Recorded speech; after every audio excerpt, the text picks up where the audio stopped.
My name is Paul Ortiz. I'm director of the Samuel Proctor Oral History Program and professor of history at University of Florida. And it's my honor to be able to welcome you on behalf of UF. It's really exciting. I see many of you who were actually on campus earlier.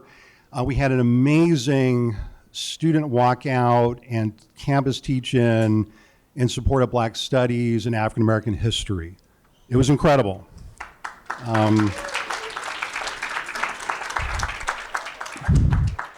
Professor Kenneth Nunn, who was one of our faculty speakers, said it was really like being back in the movement days.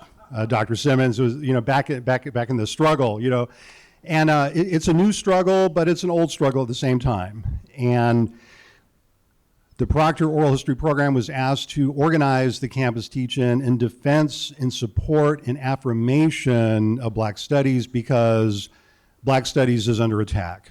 The state of Florida has launched a frontal assault on Black studies. And the students who approached us earlier in the month asked us the question, do you think that Florida's attack on Black studies in the middle of Black History Month was a coincidence? No, not a coincidence. In your face, fascism. And Black studies, once again, is at the center of the struggle. And one of the things, it was an amazing teach-in. I've never been in this kind of climate. We started with about 150 students and participants. There were people who stayed the whole 3 hours. We never had less than about 70 or 80 people, right? Dr. Levy, is that about right? Dr. Levy was one of the speakers. It was incredible, the affirmation, the support for Black studies in this hour of peril, in this hour of suppression of the First Amendment. And not only here, all across the country, students walked out. I talked to a group of students yesterday, San Jose City College, warmed my heart. I'm a first-generation college student, a graduate of a community college after my military service, and the students at San Jose City College walked out today in support of us here.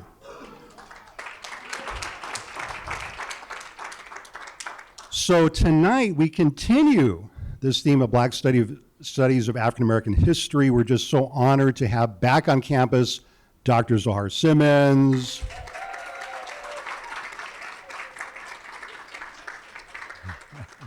Dr. Dan Berger, the author of this wonderful book, Stand on Freedom, which we have for sale.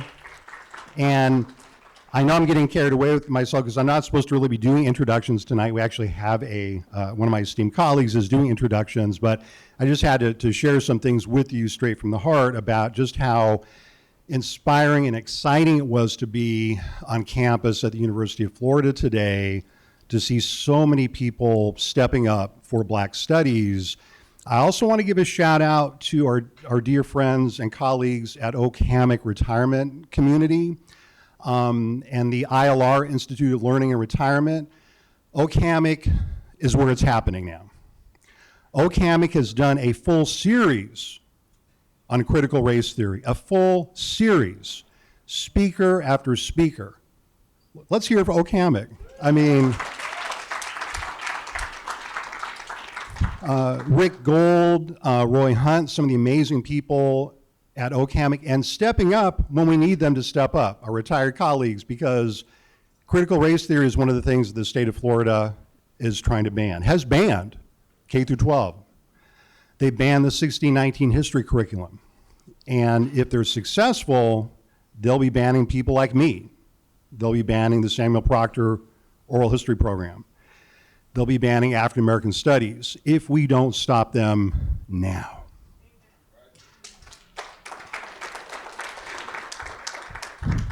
So without further delay, I want to introduce to you a very recent UF history PhD who is a new staff member at the Bob Graham Center for Public Service, who is an amazing younger scholar in his own right and knows Dr. Simmons very well because she was on his dissertation committee. Kevin Bird finished his dissertation on the Black freedom struggle in Macomb, Mississippi, not just in the 60s, but taking the story back to Reconstruction. connecting the struggles for African Americans to win the right to vote, to win the right to own land, the right to be members of labor unions in the 1880s, 1890s, and really connecting Reconstruction, the first Reconstruction, to the second Reconstruction, right? So please join me in welcoming Kevin Berger.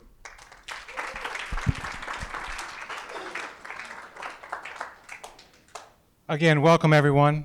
We are joined tonight by PhD graduate student Mosunmola, yes, Ogunmolaji, a PhD student studying African history. She has her master's from the University of Lagos, a Master of Arts in History and Strategic Studies. With her thesis was entitled A History of Malaria in Colonial Lagos.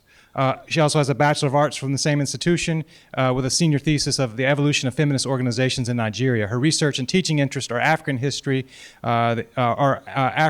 within African history, the history of science and medicine, gender studies, and she is also working at the oral history program. Of course, you know, one of our other panelists tonight, our interviewers, is Dr. Paul Ortiz, a professor of U.S. history here at the University of Florida and the director of our Samuel Proctor oral history program. Yes, absolutely.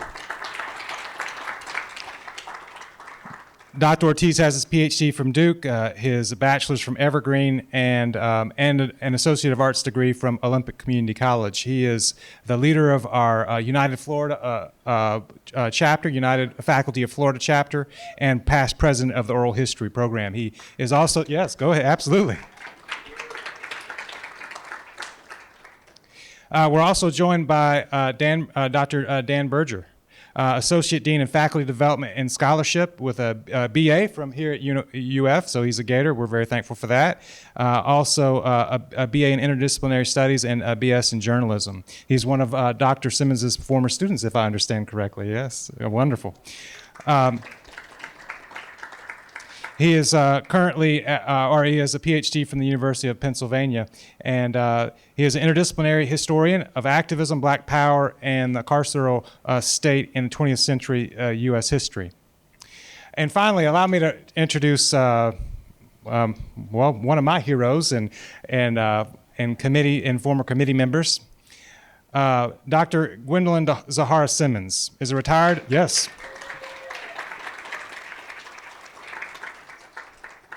She is a retired assistant professor of religion and affiliated faculty in Women's Studies Department here at the University of Florida. She received her BA from Antioch University in Human Services, her MA and PhD in religion with a focus on Islam from Temple University. Dr. Simmons' academic focuses include Islam and Sharia law's impact on Muslim women, but also African American religion, history, and activism. She has a long and storied career of activism that stretches over decades. She began that study as a young college student. So for a couple of my college students here, it's never too early to begin setting out to change the world. In the 1960s, she led a site, the Laurel, Mississippi site for Freedom Summer. You know, Dr. Simmons, we often talk about Laurel as a Klan capital. In fact, there were 8 different Klan caverns there. Both the United Klans of America and the White Knights had that as a center of power. Hundreds and hundreds of Klansmen right there. You can find this information on page 1581 and 1582 of the UAC's investigation into the Ku Klux Klan activities in 1867. And interestingly enough, when you study hyper concentrations of where white supremacist one-party anti-democratic terrorists formed, they form in places, if you go back far enough, where there was some type of a biracial coalition building. Often in Jones County was the Free State of Jones that seceded from the rest of the Confederacy. So you were facing not only hundreds of Klansmen, but a century of counter-movement organizing to repulse exactly what you came to do. So our panelists. Welcome, everyone. It's actually a great opportunity to be on this panel, and I would also like to welcome Dr. Berger and Dr. Simmons too as well. And I would like to say that This book is actually one of the books that we've been reading on the Black radical tradition intellectuals. And we've, gone on the line of reading books on Cedric Robinson. We've been reading W.E.B. Du Bois as well. So this is actually a very important book for me personally. And so our first question is going to be, what inspired you to write the book? And could you kind of walk us through the process of why you chose to write the life histories of the Simmons and why it's actually very important to the Black power activism? Yeah, thank you so much. And what a honor it is to be back at UF and see so many old friends and professors and mentors alongside lots of people I don't know. This is a real treat. And particularly to come on a day following a teach-in and to be sort of a part of the struggle that is being waged here. I couldn't, even though I'm so distraught at what's happening in Florida and elsewhere, but particularly in Florida, I'm glad that this event could be a part of the resistance that's happening.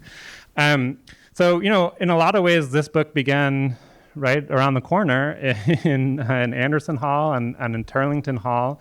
When I started here at the University of Florida, the fall of 1999, but the winter of 2000, I had the great pleasure and ultimately life-changing pleasure of being in class with Dr. Louise Newman, who invited Zoharah to speak. And I was, and Zoharah, as she'll talk about, was brand new to the university. And I was blown away by hearing some of her movement history. And it was a great excitement to me as a young activist, but it also was a great inspiration. I went to Library West and browsed the stacks and tried to get every book on civil rights and Black power that I could find, and was, I learned a lot from what I read, but I was also struck not just from that one encounter, but, taking Dr. Simmons's class and the various ways that we worked together in my time at UF, by how much her story was not included and in fact ran contrary to what a lot of the scholarship said about Black power. And even though we know a lot more about Black power now than we did 23 years ago, there's still a lot missing and there's still a lot wrong. And so when I left Gainesville, I moved to Philadelphia and I met Zoharah's ex-husband and lifelong friend and co-parent, Michael Simmons. And it was a similar thing with Michael. And so the two of them were always kind of in my mind or so on my shoulders, I thought of it. When I would read other people's writings about, everyone in the movement did this or no one in the movement did that, and to see, well, actually, you say no one did this, but here, but Zoharah did that thing that you said no one did, right? To give an example, everyone talks about, this project called the Atlanta Project of SNCC, Student Nonviolent Coordinating Committee, that said everyone in the Atlanta Project was from the North and had no history in SNCC. Well, Zoharah happens to be was the associate director of the Atlanta Project from Memphis, Tennessee, and had been in SNCC for 3 years at that point, right? So things like that sort of stood out to me, right, as sort of jarring, right? Or reading about the anti-war movement in the 1960s as a white thing, right? As something that was sort of based in the white left, and knowing that Michael spent 2.5 years in prison for refusing induction into the military, right? So all of these ways that their stories sort of challenge these, assumptions and orthodoxies of civil rights and Black power. And perhaps most of all, in terms of what became the book State on Freedom, is this idea that the 60s was, a long bygone era and everyone became conservative after that point, right? And I remember going on marches with Dr. Simmons here in Gainesville, and certainly learned, from her and Michael and many other movement veterans from that time period, how much they were still involved, right? And so what I wanted to do in this book is to show that long arc of Black power from its origins before the 60s, but also the way that it continued well beyond.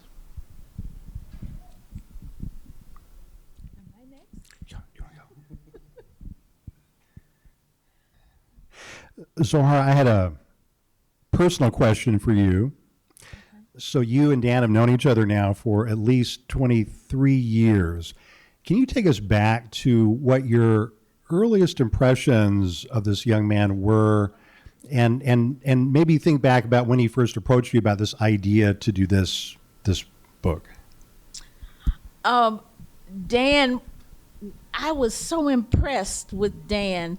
He and a couple of other students, one who comes to mind is Alvarez Tavier, who was in the same class that Dan was in. And I said, oh my God, these are such bright students. I'm like, I gotta really up my game here to, keep up with my students. So they were so impressive. Dan was so impressive. And I just, found out that not all the students at UF were like Dan. But certainly it was wonderful to meet him when I first arrived and get a sense of what a freshman could be like, and how much they already knew, and the eagerness to know so much more, and the questions and the connecting of things. So it was really wonderful, and to have been in Dan's life and he in mine for 23 years has just been wonderful. Now, when Dan approached me 7 years ago about doing a book, I was like, get out of here. I said, first of all, nobody's going to be interested in a book about me and Michael. We're nobodies. I said, we're not famous. Why would you think that you could, first of all, get a publisher who would be interested? So I really thought it's not probably going to happen, Dan. But Dan was really sure that he could do it. And of course, having Michael and I have had such diverse histories since Black Power, and SNCC. And I kept thinking, how would he ever weave all that together, both our lives in one volume? So I was quite skeptical. But boy, have we done interviews and interviews and interviews, and I began to see kind of where he was going based on the interviews that he was doing. Sometimes it would be both Michael and me on Zoom being interviewed, and of course then interviewing us separately. And then Dan actually came here to Gainesville during that period, went with me to Memphis during that period because he and I were at a conference at Ole Miss, and we drove up to Memphis, and he got to meet my family and go to church with me and meet a lot of my church friends who were also my high school friends. So, I was saying, maybe this is going to happen. The other thing that's so important is that Dan was doing all this research, so he was correcting me about dates and things. Because, hey, look, at my age and, all this stuff, trying to cram it in my head, I had a lot of things wrong in terms of dates, putting one thing ahead of something that happened later and all. So it was really wonderful to have him doing all this research and being able to help me remember, because 60 years is a long time. So it's just been wonderful working with him. Yeah. So,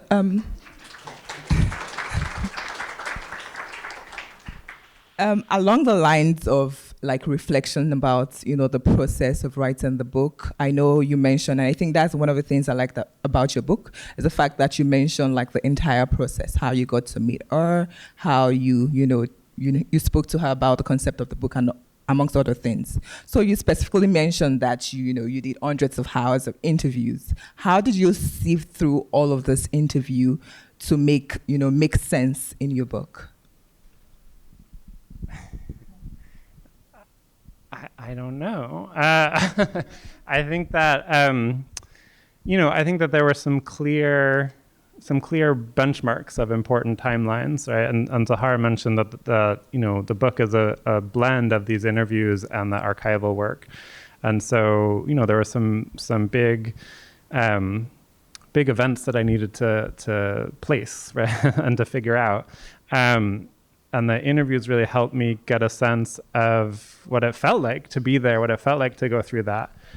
I think that, but I during our interviews, I just took furious notes while we're talking, and something I learned at the J School down the street here, and I would often sort of star things that I knew I wanted to come back to, right? To think about sort of choice quotes, choice events.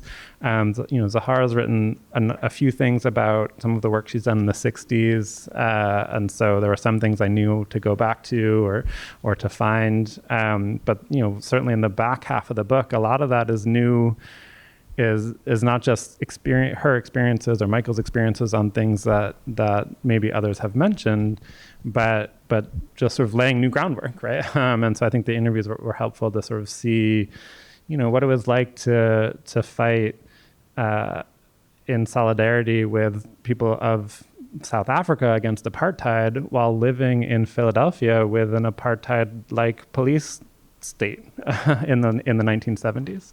And so I think the interviews helped sort of give a sense of the feeling and the affect and the experience of it. But it was a lot of just sorting through mountains of legal pads to make sense of it.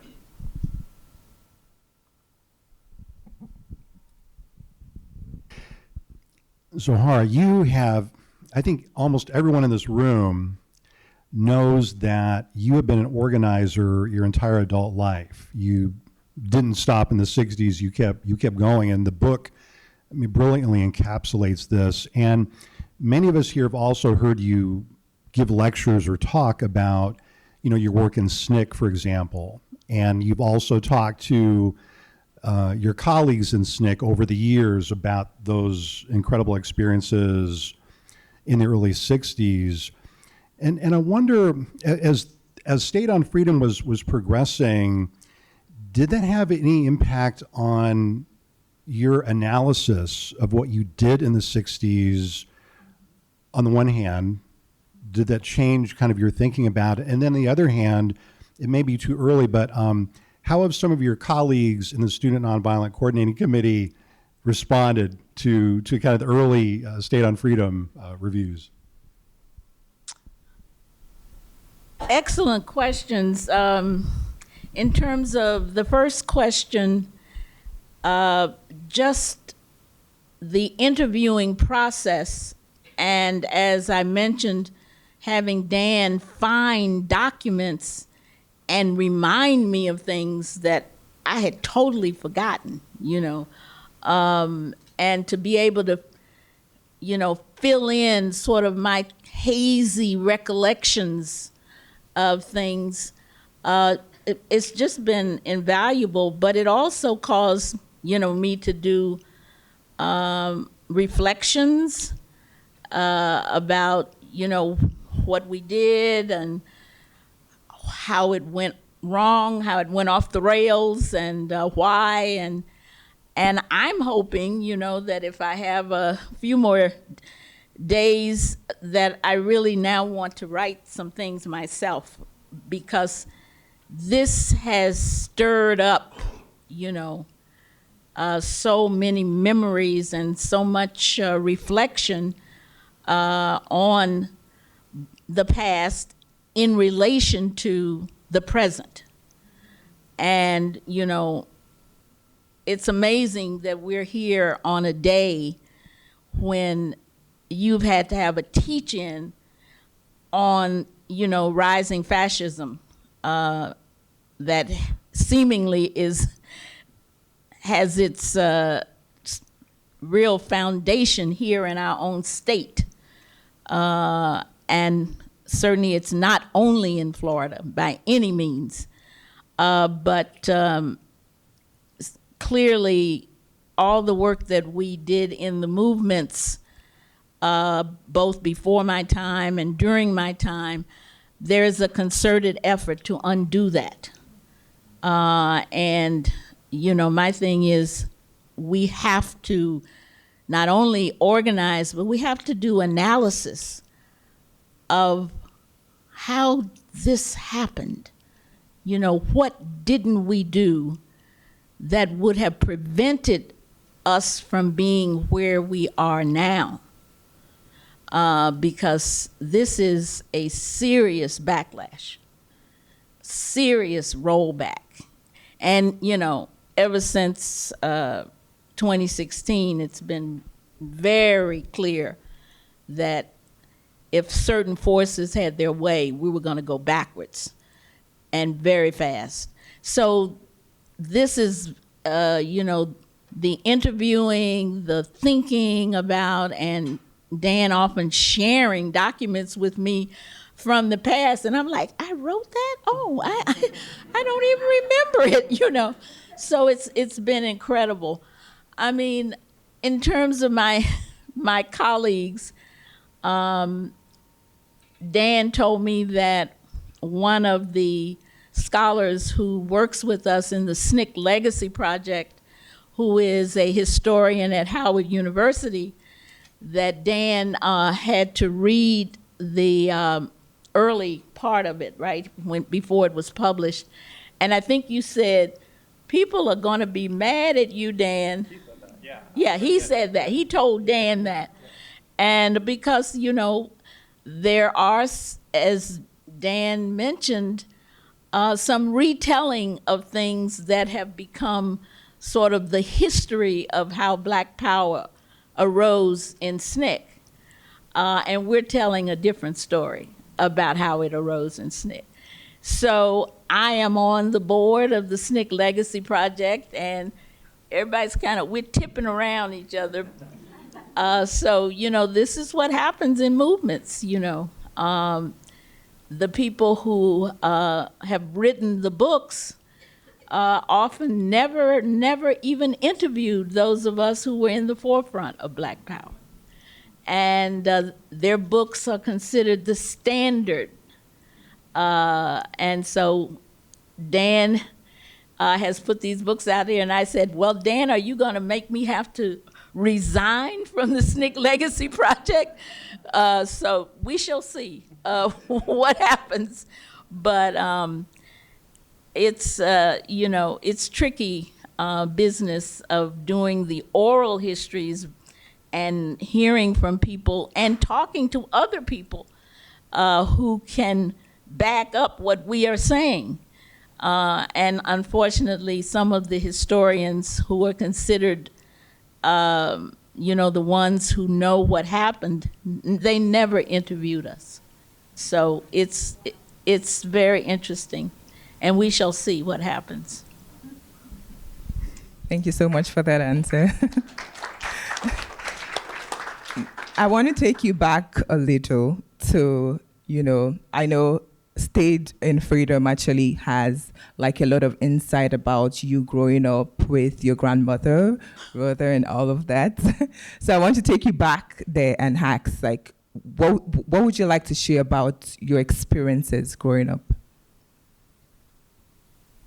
Well, I grew up, as anyone who's read the book or even knows me without having read the book, grew up in the apartheid era. Here in the South, in Memphis, Tennessee, and was raised by my grandmother, who had been partially raised by her grandmother. And her grandmother had been an enslaved person. And so unlike a lot of my friends who seemingly knew nothing about slavery, because nobody in their family ever talked about it, I had been, told stories after stories about my grandmother and what she went through as an enslaved person. And also, about what happened to her after being freed and trying to find her family and, her mother looking for her son. So, I already knew these things. And the community I grew up in was a very loving one and, very religious. grew up in a church where, at least 3 times a week, I was at church with my grandmother and grandfather. And one of the things that I certainly learned some time ago of how much of an effect that had on me was in Memphis, Black people could vote. And my grandmother had registered to vote as soon as women got the right to vote. And she was very proud of that. And she voted every time, she and my granddad.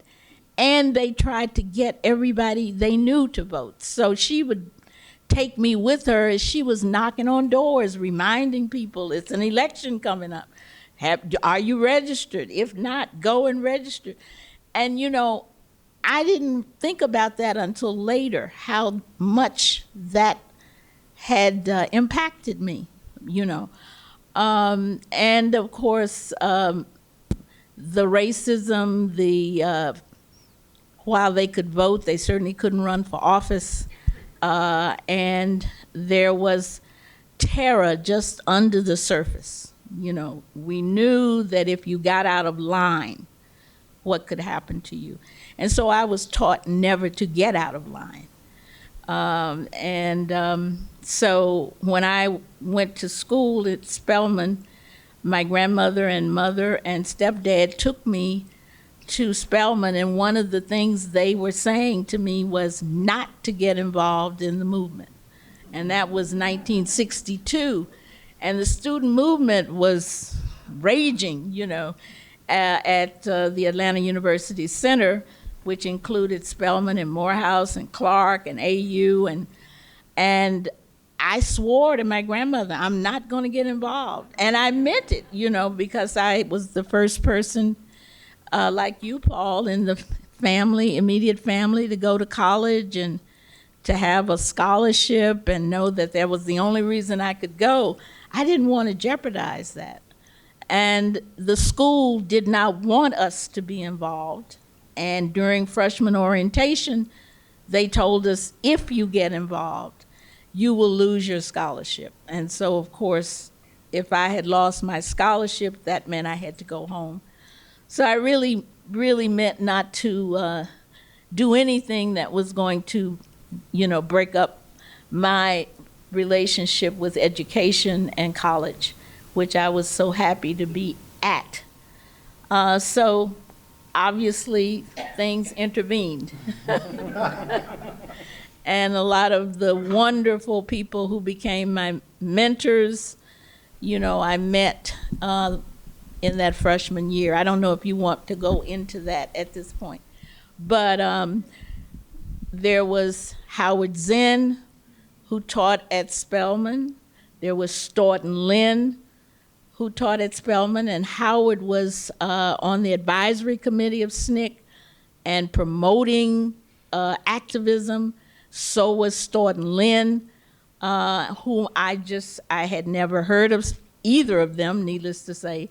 And when I took my American history class with Staunton Lynn, I began learning formally about the enslavement and the slave revolts and what happened during the Civil War and Reconstruction, and I didn't know any of that.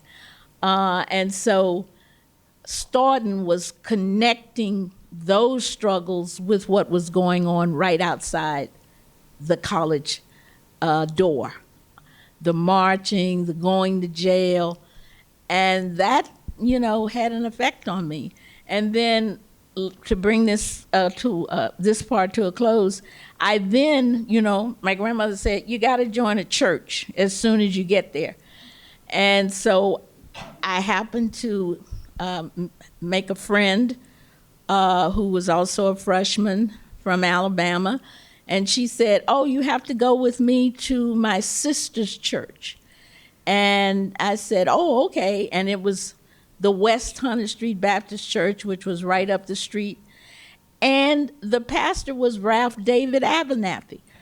Now, I had no idea who he was. So, okay, this is Reverend Abernathy.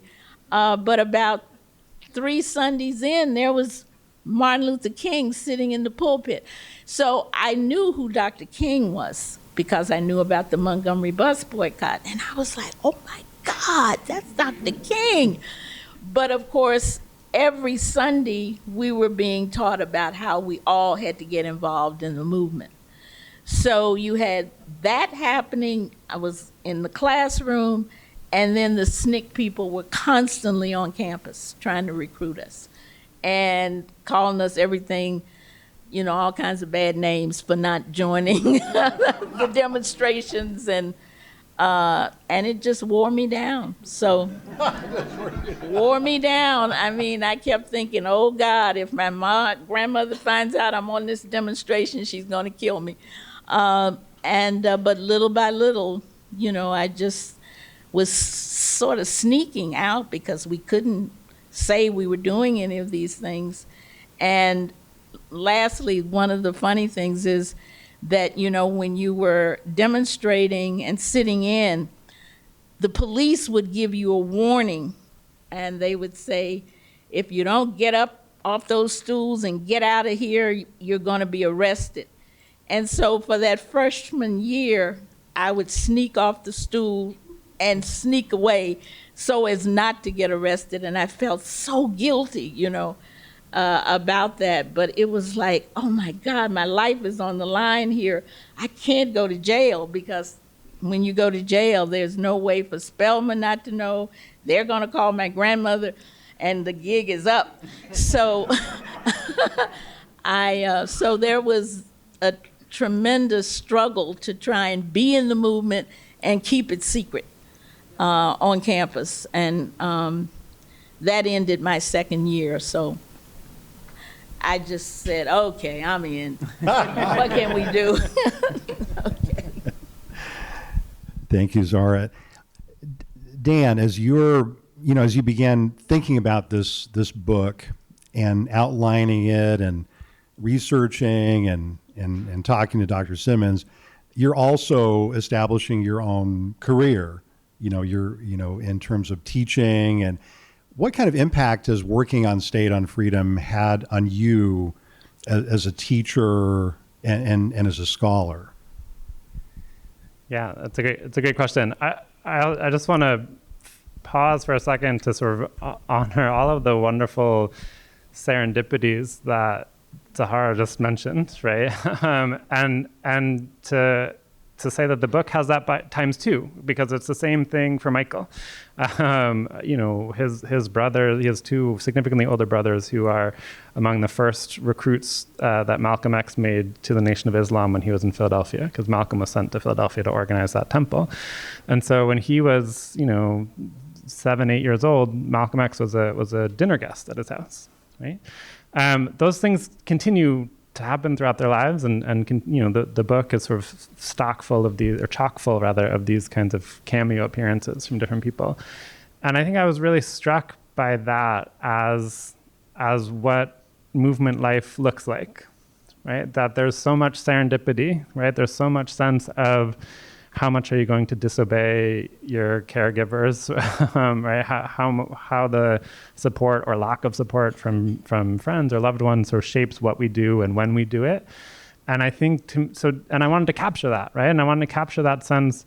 We've been talking a lot about the kind of earlier period of getting involved in the movement, but I also wanted to capture that about what happens when the kind of massive radical change or revolutionary change, or however you want to call it, doesn't come to pass. How do you keep going, right? Because so many projects, so many ways that we teach and talk about this time period stop with this sort of triumphant narrative, whether that's the Civil Rights Act or the Voting Rights Act, whether that's Loving v. Virginia case that legalized interracial marriage, right? We have this sort of heroic narrative, but we do not live in heroic times, right? And a lot of my own interest in the 60s and 70s as a time period came from growing up in the 90s, right? And if the 60s were so heroic, and certainly there was a lot of heroism, but if they were so victorious, why was I so miserable, right? Like, why were things so bad around me when I was growing up, and growing up in a very privileged life, to be clear. And so I think that motivated me a lot, right? I think the ways that we tell these stories of the past they're too tidy, right? They're too tidy in a sense of victory, or they're too tidy in a sense of disavowal, which obviously I was never going to do. But I think that sense of continuity, right? That stayed on freedom was so important to me, right? That conditions change, strategies change, organizations change, but people often endure. And so the book really emphasized that for me, certainly in the way that I want to write history, but also, and I haven't figured it out yet, to be clear, but in the way that I think we should teach history and talk about history, right? To emphasize that, the sort of everyday people, as the preface talks about it, as being the driving force of history. And so we can get away from this focus on leaders, sort of recognized spokespersons, right? We can get away from a focus on just the sort of main demonstrations, and we can actually pay more attention to the process, right? We can pay more attention to that sense of struggle that defines a sort of movement life. I'll just say also that a lot of this book was researched and written in the hardest period of my life, when my son, who's in the back, I think listening to a more interesting audiobook than what we're talking about, was in virtual school, and we were just sort of struggling with that as a family. And so I think sort of the book was a sort of salve for me, right? I'm thinking about the world that I want to live in, and what it means to get there, and the different roles that we play at different points in our life. Thank you so much.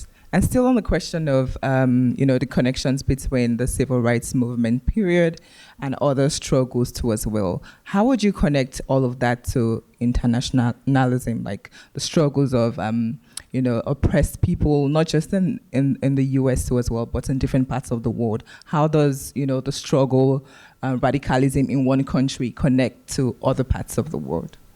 Yeah, I want to say a little bit about that, but I would love for Zoharah to speak as well, because the book is a sort of series of ever expanding consciousness, right? That the book follows Zoharah and Michael as they learn new things and try new things, and that growing internationalism is a key part of that. And I think it connects to your question, Paul, about the ways that we tell this story wrong, that we often tell a national story, right? And it's a sense of victory that all is well with the nation. But actually, the movement made these increasingly global connections. And in fact, as things started to get worse in the US in the 70s and 80s, people like Zoharah and Michael and other sort of organizers in the movement got more international. So the book follows Michael's work as the director of the Southern Africa program for the American Friends Service Committee. It follows Michael in his work throughout Eastern and Central Europe during and after the fall of the Soviet Union, and then Zoharah's sort of rich international journey that she'll tell you about, but and you'll read more about in the book. But I think that sense, right, of being embedded in and a part of the world, right, was always part of SNCC. SNCC's slogan at one point was "Come, let us build a new world together," or something along those lines. Right? It was always a part of the world, and I think making connections clearly within a Pan-African context, but really increasingly in a global context. And I think that's one of the things that I think the book really sort of rewrites about the ways that we tell that story. Right? That we need to see this as truly global. Certainly between the U.S. and African continent and affairs, but also in Palestine, in the Soviet Union, right? and so many other points. I think that the fact that after leaving SNCC and my next work was with the National Council of Negro Women, so that was, focused on the U.S. But as Dan has said, in SNCC itself, we were the first civil rights organization to take a stance against the war in Vietnam. And, we really paid dearly for that. We also took a stand against the occupation of Palestine in a public statement. And, you know, the rest of the civil rights movements were very slow to come to that. And of course, hopefully you know that when Dr. King made his breaking silence speech on April 4th, 1967, this is when he and the SCLC took a major stance against the war in Vietnam. And of course, many believe this is why he was assassinated on that same day a year later. But so within SNCC, there was a consciousness about what was happening in the world to other people who were oppressed, and that we were connected to that movement. And a delegation of SNCC people went to Africa after the 1964 Mississippi Summer Project and visited with many of the liberation movement leaders and the new people who had come to power after the end of colonialism. So, and when they came back, you know, they just enthralled us with the stories of meeting the people they met. Then I went to work for the American Friends Service Committee, and that's and I worked there for 23 years. Well, that was a total understanding of beginning to understand what was happening around the world, because the AFSC had programs all over the world, in the Middle East, in Southeast Asia, you know, in Africa. And so they were bringing staff and the organizers from those different places to meet with us and to go on national tours about their movements. And I was quite fortunate to be sent on a delegation to Vietnam after the war had ended. And our small group traveled from Hanoi by any means we could.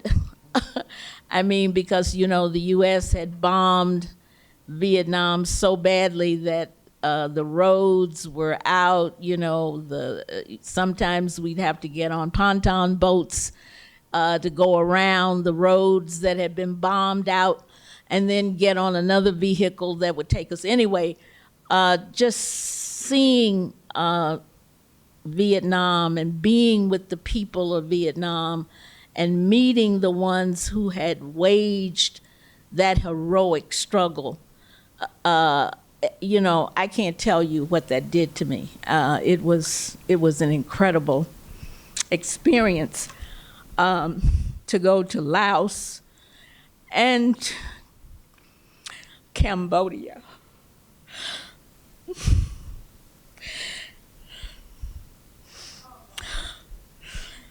And to see the bodies in Cambodia.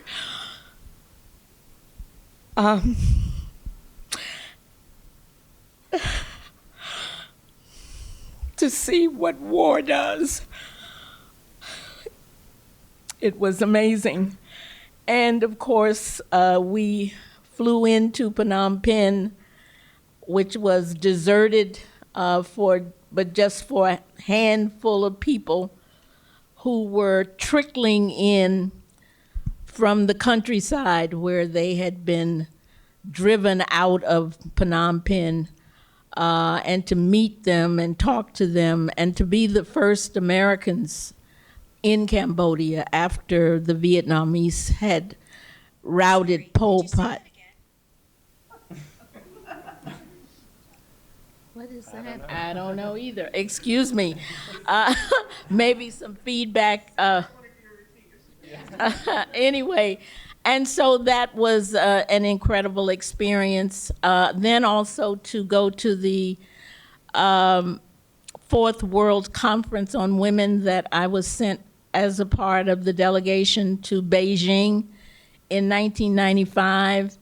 and to meet women from all over the world, and particularly to spend time with women from the global South, and to learn about their struggles, and to be with particularly the Muslim women from all over the world, learning about the struggles that they were going through, particularly around Islamic law and its impact on them. And that's why I decided to write the dissertation on the impact of Islamic law on women's lives. But so, there's to go to Mexico and spend time with the workers in the maquiladoras. And so, and this, of course, was as a result of AFSC's work there.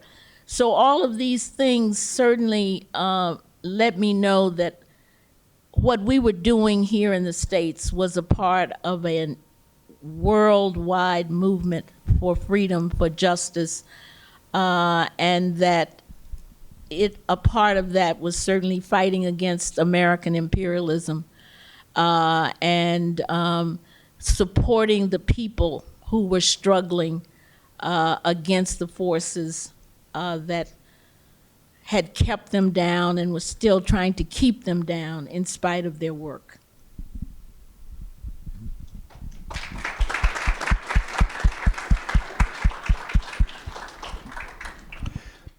So we're going to get ready to transition into Q&A. So be thinking about what types of questions you have for our distinguished panelists. I wonder if we could continue on the theme of connecting past with the present. As a military veteran, it strikes me, almost the first book I read out of Special Forces in Central America was Howard Zinn's People's History. And people put the book in my hand because they knew that it would have an impact on me as a combat veteran. And it was so amazing to me, Zoharah, because I'm reading this book and I'm thinking, this country is always at war. We're always attacking someone. And then we wonder, why is there so much violence on our streets? It would be a comedy if it wasn't so tragic. But I wonder if within the movement, and the movement wisdom that you've acquired in traveling and working in Mississippi and working in Gainesville, what is it that the movement can teach us about thinking about a world with peace and justice? Because obviously the U.S. isn't working for that right now. But how could we, how do we get closer to that? Well, Paul, I don't know if I could even answer that question. Certainly, it's one that I think about, and I'm working with people who are thinking about it, in the National Council of Elders organization. We're very focused on the violence at home and the violence abroad and how they're connected. And, to see all of the struggles that we have been through just here at home, and to see, as has been mentioned by you and me, the attack, the backlash against all the things we work for, the women's movement, the right for women to choose, the onslaught against it, the right to vote. Everything that we worked for is under attack. And so what I've learned is that, first of all, you can never think that it's over and done. The movements must stay together to ensure the quote-unquote revolutionary things that we've been able to bring about. There is no going home, it's over. Because it's never over, because the forces against us are so powerful. And so while we may win a victory here and a victory there, and we did, I mean, there's no way we would all be together here in this room in all of our colors and nationalities if the civil rights movement had not ended Jim Crow. I mean, so we are living examples of what that movement did. At the same time, we're fighting against DeSantis and his crew and all the DeSantises across the country to end the teaching of Black studies, which came out of the civil rights movement and the Black Power movement. Black studies comes out of the movement. Women's studies comes out of the women's movement. Gay studies also comes out of that struggle. So all the struggles and all the things we quote unquote won are now there's an attempt to end them, roll them back. So I think what I've learned is that the movements have to stay together. We can never assume that it's over and done, and that it's grassroots organizing that can ensure a continuation of the victories. It's not, the people we elect to office. And often those people get in office and they are no longer promoting what we sent them there to promote. So if they're not a part of the movements, so that we can say either you do as we sent you there to do, or you'll have one term, and then we're bringing you home. So,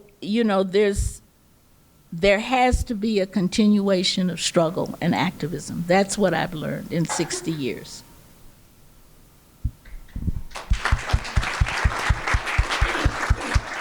Okay, well, thank you guys so much. This has been a wonderful panel so far.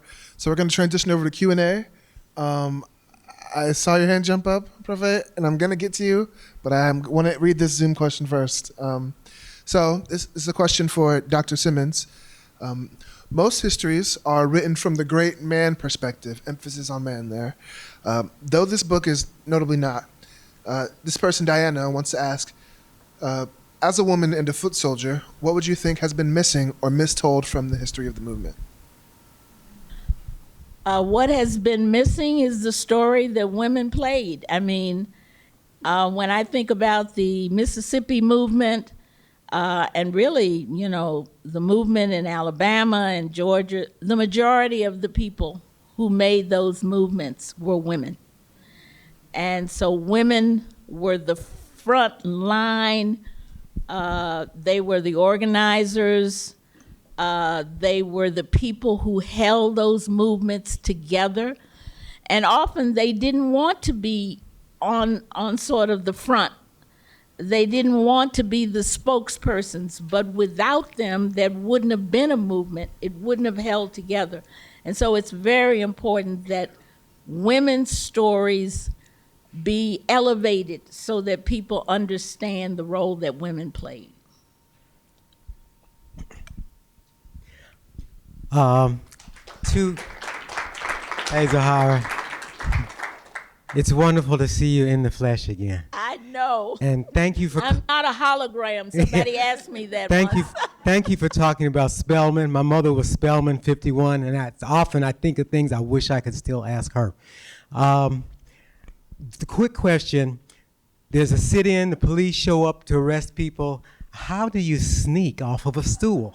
And then the big question, Zen, he's faculty at Spelman. At the same time, he's on the board of SNCC, yet the school is barely forbidding the students to get involved. Was he just too big a name to put pressure on him, or they figured he's a white guy, he won't bring heat back to the school, or the faculty could do what they want?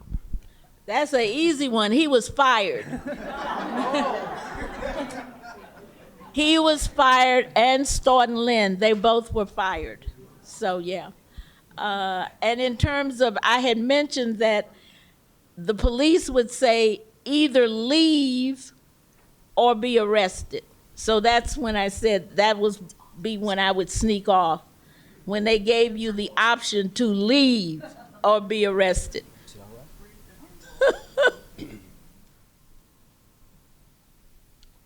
Dr. Simmons, I'm right here. This is Stan. Oh, hey, Stan. I just want to say I love you. I love you too. And thank you for all of your years of freedom fighting. One of my most memorable times I've ever had was accompanying Samuel Proctor Oral History Program to the Mississippi Freedom Project and having the opportunity to ride on a van all the way to Alabama and listen to your stories. I mean, I feel like I'm gonna get the book, but I've experienced a lot of that in the book. And I recently did a TED Talk here at UF, and it begins with a quote from you that you shared with me on that van about the importance of song and the arts. And you shared that they could beat us, they could throw us in jail, but they could not stop us from singing those songs. So would you talk about briefly how important the arts, music, and the arts in general were to the civil rights movement? Thanks. Certainly. So wonderful to see you, Stan. Oh, boy. We had a great time together on that trip with the Samuel Proctor Oral History Program. Time to meet one of the deacons of the defense. Oh, my. So excited about that. Oh, boy. Indeed. And I'm really sad that, as far as I know, we still haven't been able to release that, right? That interview with he was 90 some odd years old then. But anyway, Deacons for Defense founder that we got to interview, amazing man. The music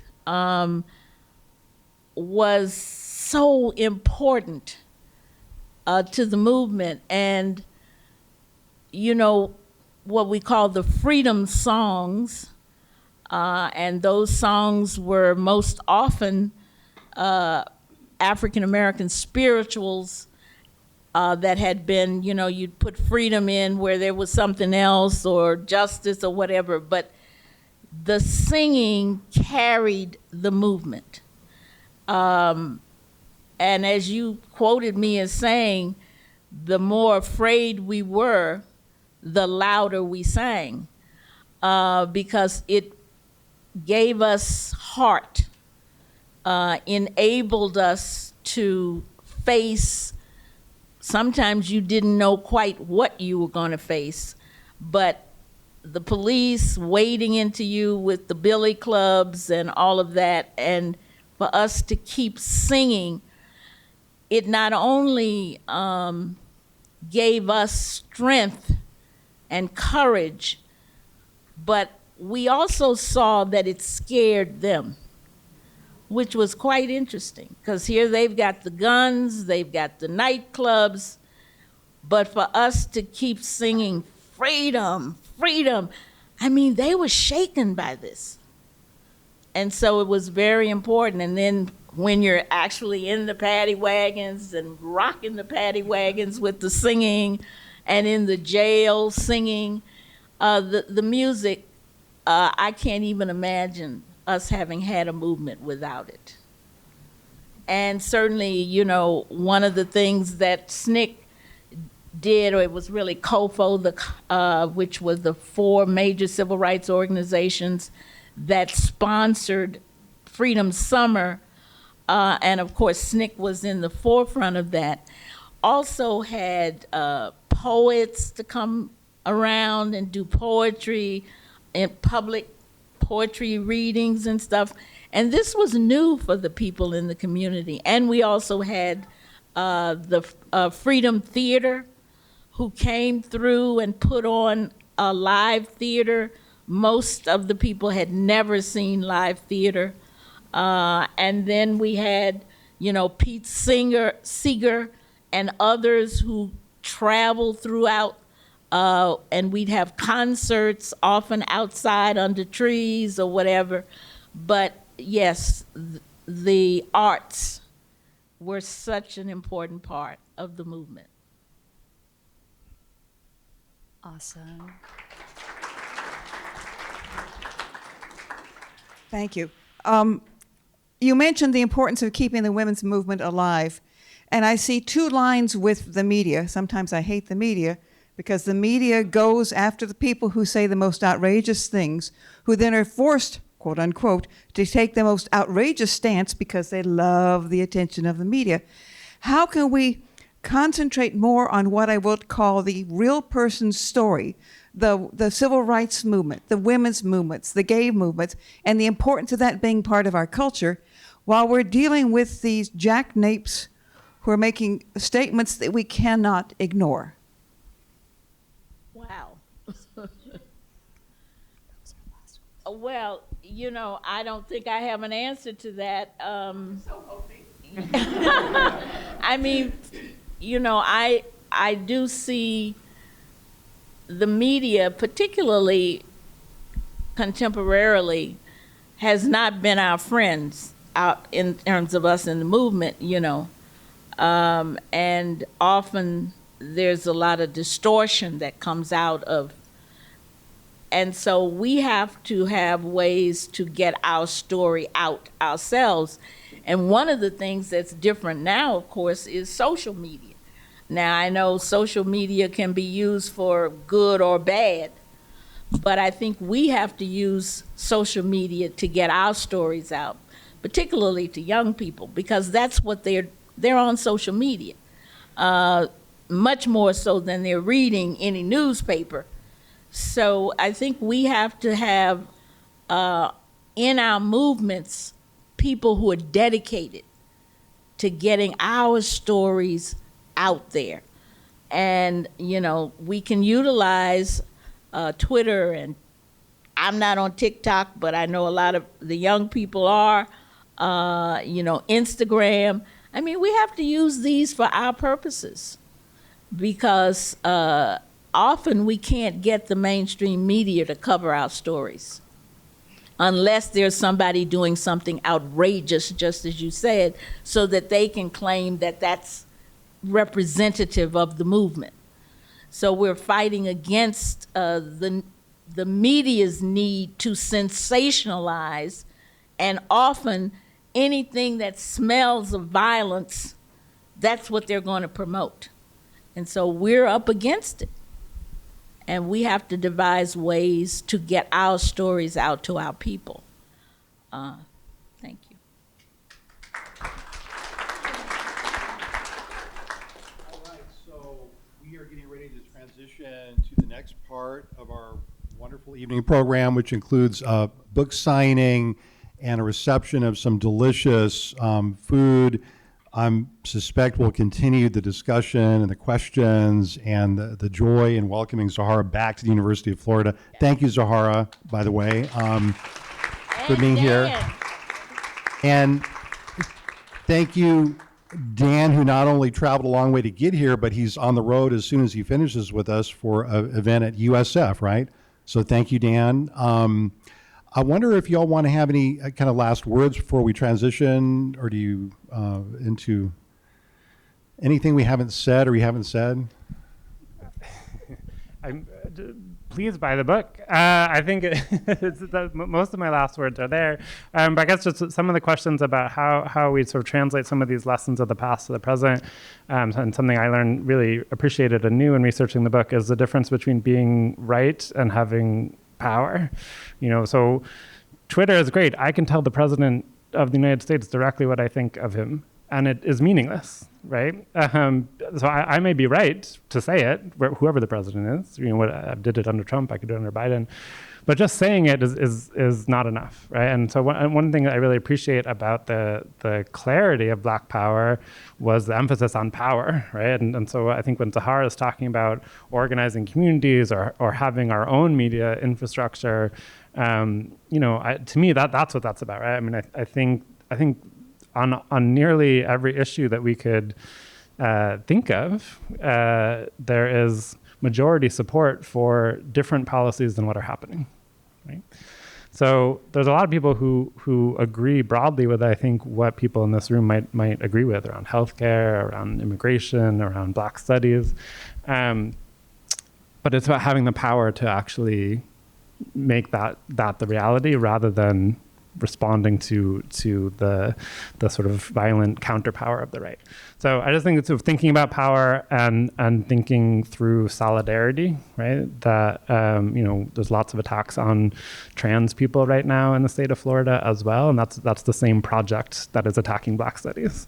And so I think that emphasis on solidarity as we build power, I guess, would be my final thought. I was hoping you were going to stimulate me to have a thought. Great. Yes, that's very, very important. And for anybody who, and I know a number of my colleagues who were in the civil rights movements from here in Gainesville and, from SNCC, and it's so wonderful to see us all here together after all these years of struggle, and to know that we still have, as the SNCC Women's book says, still have our hands on the freedom plow. The power, and that's, sometimes those of us who are on the left or progressives, we may shy away from that term because power has been used for very bad things. And so for us to embrace the idea of developing power for good, power for justice, power for giving people the right to live their lives in dignity, to earn a decent wage, to have a home that they can live in, without having to be bankrupt, all these things that we're fighting for women to have the right to choose how to live their lives, for gay and lesbian people to choose how to live, for trans people. We have to have power. And so I think we have to embrace the idea of developing power. And thank you for reminding me of that. Because when we said Black power, back then, oh my God, you would have thought we had blown up something, because it was like, that's racist, it's reverse racism, and the people who were saying it, they were wielding all the power. So I like the whole idea of us thinking about how we continue in our struggle and to develop the power to hold on to the gains that we make. Thank you. All right, so we have some books, we have food. Thank you so much.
Thank you for reading the book. Yeah, great. Yeah. I don't know.